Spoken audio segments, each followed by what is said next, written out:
और बहनों और भाइयों, आतंकवाद और नक्सलवाद की समस्या का समाधान ही नहीं होता, बल्कि याद करिए 2014 के पहले जब कांग्रेस और समाजवादी पार्टी की सरकारें हुआ करती थी, आतंकी वारदात होती थी, सुबह अखबार पढ़ते थे, पहला समाचार आता था किसी महाघोटाले का, और सायंकाल होते होते आतंकी विस्फोट की घटना सामने आती थी।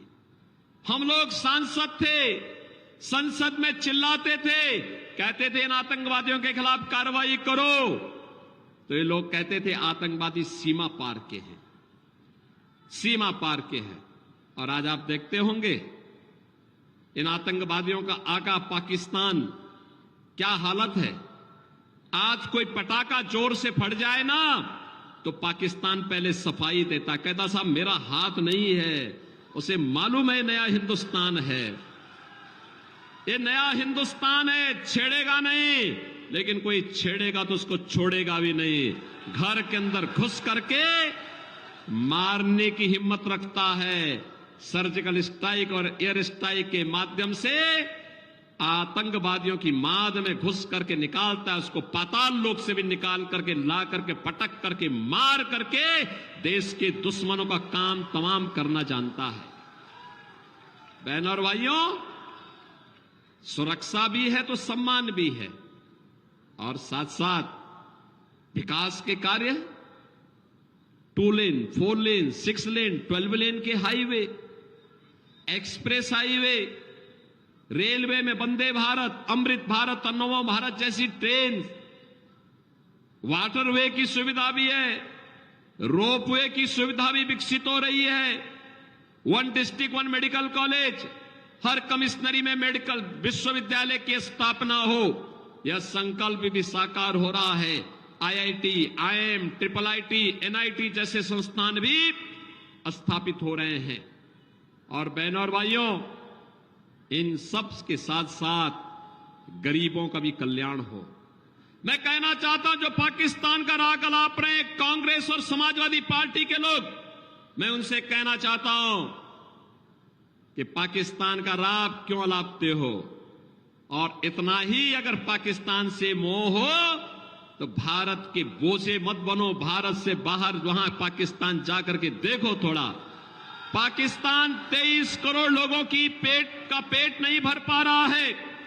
23 करोड़ की आबादी भूख से बिलख रही है पाकिस्तान में, और मोदी जी के नेतृत्व में 10 वर्ष में 25 करोड़ लोग गरीबी रेखा से उबर करके खुशहाल जीवन जी रहे हैं, और 80 करोड़ लोगों को फ्री में राशन की सुविधा मोदी जी के नेतृत्व में भारत दे रहा है। बहनों और भाइयों, अभी तक तो 60 करोड़ लोग प्रतिवर्ष 5 लाख रुपए की स्वास्थ्य बीमा का सुविधा प्राप्त कर रहे हैं, 5 लाख रुपए का। और मोदी जी ने कहा है 4 जून को जब फिर एक बार मोदी सरकार बनेगी तो 70 वर्ष से ऊपर के प्रत्येक बुजुर्ग को 5 लाख रुपए की मुफ्त स्वास्थ्य का सुविधा उपलब्ध कराएंगे, प्रतिवर्ष उपलब्ध करवाएंगे। बहनों और भाइयों, आप याद करिए, कभी कांग्रेस की सरकार कहती थी कि 100 पैसा बेचते हैं, नीचे 15 पैसा जाता है, बाकी 85 पैसा एक कांग्रेस के दलाल, समाजवादी पार्टी के दलाल खा जाते थे। आज मोदी जी ने जनधन अकाउंट खोल दिए, दिल्ली और लखनऊ से आने वाला पैसा सीधे आपके अकाउंट में आता है, बीच के मध्यस्थ समाप्त। किसान को किसान सम्मान निधि, हर घर में शौचालय का निर्माण, और हर घर में उज्ज्वला योजना का कनेक्शन भी पहुंच गया है। हम लोगों ने तो यूपी में व्यवस्था की है, जितने भी उज्ज्वला योजना के कनेक्शनधारी हैं, होली और दीपावली में उनको एक एक भरा हुआ सिलेंडर मुफ्त में उपलब्ध करवाने का काम करेंगे, और हम उपलब्ध करा रहे हैं। 4 करोड़ गरीबों को मकान मिले हैं, और यहां 96 में तो कोल जाति के जितने भी परिवार हैं सबको हमने एक एक मकान उपलब्ध करवा दिया है। 100% सैचुरेशन के लक्ष्य को लेकर के हम लोग आगे बढ़े हैं। मोदी जी ने कहा है 4 जून को जब फिर एक बार मोदी सरकार बनेगी, बचे हुए लोगों को भी एक एक आवास उपलब्ध करवाएंगे, कोई भी आवास विहीन नहीं रहेगा। बहनों और भाइयों, सुरक्षा है, सम्मान है, विकास है और गरीब कल्याण भी है। ये सारे कार्य एक साथ हो रहे हैं और साथ साथ आपकी आस्था को भी सम्मान है। याद करिए अयोध्या में रामलला का मंदिर, अयोध्या में रामलला का मंदिर क्या ये समाजवादी पार्टी के लोग और कांग्रेस के लोग करा पाते क्या? क्या ये लोग करा पाते क्या? आप याद करिए, जब आप या आपके पूर्वज नारा लगाते थे कि रामलला हम आएंगे, मंदिर वहीं बनाएंगे, बोलते थे ना, तो ये लोग हंसते थे। सड़कों पे आप उतरते थे तो आपके खिलाफ झूठे मुकदमे दर्ज होते थे, अनावश्यक प्रताड़ना होती थी। और आज तो नारा नहीं, हकीकत है, अयोध्या में रामलला विराजमान हो गए हैं। हो गए ना? कोई संदेह? कोई संदेह? अब तो रामलला विराजमान हो गए हैं। और याद करिए, अयोध्या में रामलला विराजमान होने के पहले मोदी जी ने अयोध्या के इंटरनेशनल एयरपोर्ट का नामकरण महर्षि वाल्मीकि के नाम पे किया है। अयोध्या में जितने यात्री विश्रामालय हैं, 5000 यात्रियों के लिए हम लोगों ने सरकारी यात्री विश्रामालय और रेन बसेरा बनाए हैं। उन रेन बसेरों का नाम क्या है? भगवान राम जब अयोध्या से निकले थे वनवास के लिए, तो बहनों और भाइयों, उन्होंने पहला विश्राम किया था निषाद राज की यहां। तो हम लोगों ने तय किया जितने विश्रामालय बनेंगे ये सब निषाद राज के नाम पर होंगे। और बहनों और भाइयों, अयोध्या में हर विश्रामालय निषाद राज के नाम पर।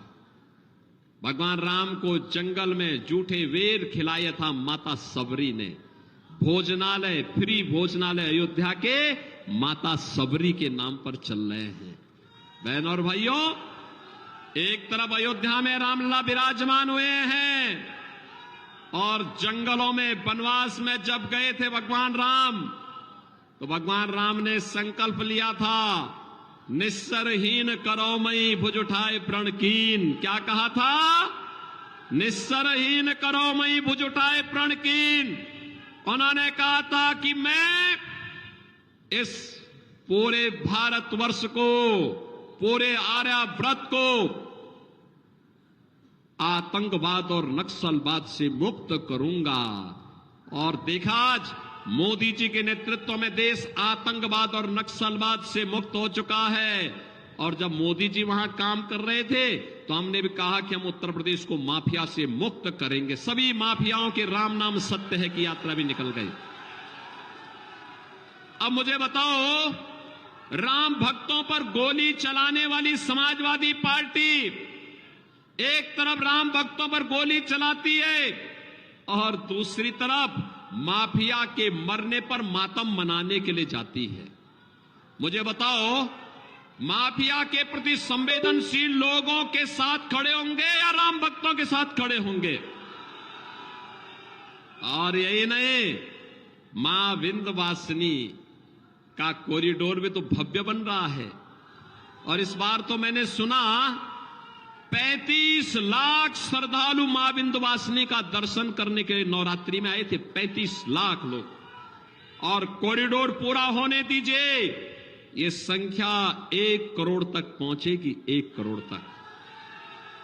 और याद रखना, जब 1 करोड़ तक पहुंचेगी तो तब मां विंध्यवासिनी का आशीर्वाद तो हम सब पर है। याद रखना, तब हमारे विधायक पंडित जी की ही, इनको ही मुनाफा नहीं कमाना है। यहां टैक्सी वाला कमाएगा, होटल वाला कमाएगा। होटल उनका भी है, कॉरिडोर में उनका होटल भी गया है। लेकिन हर एक फूल पत्ती बेचने वाला कमाएगा, हर दुकान वाला कमाएगा, नाव वाला कमाएगा।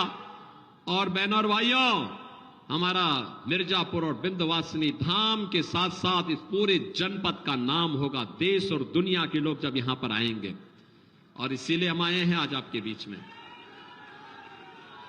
मैं इसीलिए आया हूं और मुझे बहुत अच्छा लगा यहां पे अभी जब मैं मंच पे आया तो आपकी सांसद और केंद्रीय मंत्री श्रीमती अनुप्रिया पटेल जी ने मिर्जापुर की पहचान के लिए मां विंध्यवासिनी का चित्र भी और वन डिस्ट्रिक्ट वन प्रोडक्ट में यहां का जो पीतल का उत्पाद है उस उत्पाद को, इस प्रोडक्ट को भी मुझे उपलब्ध कराया। उसकी ब्रांडिंग अनुप्रिया जी देश में कहीं भी जाती हैं मिर्जापुर की इस पहचान को मजबूती के साथ वहां पर रखने का काम करती है। और इसीलिए हम लोग आए हैं। बहनों और भाइयों, यह तय है उत्तर दक्षिण पूरब पश्चिम पूरे देश के अंदर मुझे जाने का अवसर प्राप्त हुआ चुनाव के दौरान। अब तो चुनाव को मात्र 3 दिन बाकी रह गए। बहनों और भाइयों, पूरे देश में एक ही आवाज है, चारों ओर एक ही स्वर गूंज रहा है और वह है कि फिर एक बार और अब की बार 400 पार की जब बात करते हैं तो समाजवादी पार्टी और कांग्रेस का इंडी गठबंधन चारों खाने चित्त हो जाता है। इनको कुछ भी इनकी समझ में नहीं आता क्या करें। तो बहनों और भाइयों, इन्होंने झूठ फैलाना शुरू किया और झूठ भी किस कदर। देखो कारनामे उनके, लेकिन दोषारोपण इधर कर रहे हैं। इनका घोषणा पत्र कहता है सत्ता में आएंगे तो अनुसूचित जाति जनजाति और पिछड़ी जाति का आरक्षण मुसलमानों को बांटेंगे। देखो बाबा साहब भीमराव अंबेडकर ने कहा था धर्म के आधार पर आरक्षण नहीं हो सकता और एनडीए भी यही कहता है कि हम धर्म के आधार पर आरक्षण नहीं होने देंगे। अनुसूचित जाति जनजाति और पिछड़ी जाति के भाइयों का आरक्षण को बंदर बांट नहीं होने देंगे, उसमें डकैती नहीं पड़ने देंगे। समाजवादी पार्टी और कांग्रेस के गठबंधन को बेनकाब करेंगे। इनके द्वारा कहा जा रहा है कि सत्ता में आएंगे, ये कांग्रेस और समाजवादी पार्टी का गठबंधन कहता है सत्ता में आएंगे तो पर्सनल लॉ लागू करेंगे। पर्सनल लॉ का मतलब जानते हैं आप? तालिबानी शासन। बेटी स्कूल नहीं जा पाएगी, महिलाएं बाजार नहीं जा पाएंगी, बुर्का पहन करके घर के अंदर दुबके रहना पड़ेगा। ये भारत बाबा साहब भीमराव अंबेडकर के द्वारा बनाए गए संविधान से चलेगा। भारत तालिबानी शासन को और शरीयत के कानून को मानने वाला देश नहीं बन सकता है। और इसीलिए हम लोग आए आपसे कहने के लिए, बहनों और भाइयों, बाबा साहब भीमराव अंबेडकर का सर्वाधिक अपमान कांग्रेस और समाजवादी पार्टी ने किया है। याद करिए इनके कृत्यों को। अभी पश्चिमी बंगाल के अंदर इनकी सहयोगी तृणमूल कांग्रेस ने वहां पर ओबीसी के आरक्षण को मुसलमानों के 118 जातियों को दे दिया था। हाई कोर्ट ने वहां पर उसको खारिज किया, कहा कि नहीं, भारत का संविधान धर्म के आधार पर आरक्षण नहीं देता है। ओबीसी का आरक्षण, पिछड़ी जाति के लोगों का आरक्षण केवल पिछड़ी जाति को ही प्राप्त होगा। कर्नाटक में कांग्रेस ने पिछड़ी जाति का आरक्षण मुसलमानों को बांट दिया है। आंध्र प्रदेश में पहले ही बांट चुकी है। और समाजवादी पार्टी वो तो सत्ता के बाहर है, अन्यथा 2012 और 2014 में उन्होंने भी अपनी घोषणा पत्र में कहा था। और बहनों और भाइयों, इन्होंने तो दंगाइयों की रीढ़ तोड़ने वाली पीएससी की 54 कंपनियां समाप्त कर दी थी उत्तर प्रदेश में। और तो जब हम लोग आए हैं, हमने फिर सभी कंपनियों को बहाल किया है। और अब तो देश के अंदर कहीं दंगा होता है, उत्तर प्रदेश पीएससी के जवानों को बुलाया जाता है दंगाइयों को कायदे से ठुकाई करने के लिए, और वो जाते हैं वहां। जैसे ही यूपी पीएससी का नाम आता है तो बहनों और भाइयों, दंगाई सब ढीले पड़ जाते हैं, सब अपने अपने घरों में दुबक जाते हैं और दंगा शांत हो जाता है। और दंगा जब शांत होता है तो वहां की जनता जनार्दन कह पाती है कि पीएससी तो आई है, थोड़ा योगी जी बुलडोजर भी भेज देते ना तो इन दंगाइयों को ठीक कर देते। बहनों और भाइयों, आज मैं आपसे यही अपील करने के लिए आया हूं। आपने 14 और 19 में अच्छा फैसला लिया तो विकास आया, हर घर नल की योजना आई, बाणसागर की परियोजना आई, विश्वविद्यालय आया, मेडिकल कॉलेज आया, मां विंध्यवासिनी कॉरिडोर आया, मां गंगा पे इस पार से उस पार जाने के लिए पुल भी मिले, रेलवे की सौगात भी मिली, पेंटून ब्रिज भी मिले, हाईवे भी मिले, गांव गांव की कनेक्टिविटी बेहतर हुई है। और 48 डिग्री टेम्परेचर में आपका यह उत्साह बताता है कि विकास की अन्य आकांक्षाओं को भी अनुप्रिया जी के नेतृत्व में मिर्जापुर और सोनभद्र पूरा करेगा। और इसीलिए आज मैं आपको आश्वस्त करने के लिए आया हूं। आपका जो पसीना है, आपका जो उत्साह है, विकास को बुलेट ट्रेन की स्पीड से मिर्जापुर को आगे बढ़ाएगा। हमारा मिर्जापुर भी अब लखनऊ की तरह, वाराणसी की तरह विकास की मुख्य धारा के साथ जुड़ करके, आधुनिक बन करके, एक नई आभा के साथ देश के अंदर जगमगाएगा। और इसी के लिए आज मैं आया हूं आपसे कहने के लिए, भारतीय जनता पार्टी, निषाद पार्टी ने अपना दल के प्रत्याशी के रूप में, एनडीए के प्रत्याशी के रूप में श्रीमती अनुप्रिया पटेल जी को कप प्लेट पर क्या चुनाव चिन्ह है? मोदी जी जिससे चाय पीते हैं, याद रखना, कप और प्लेट।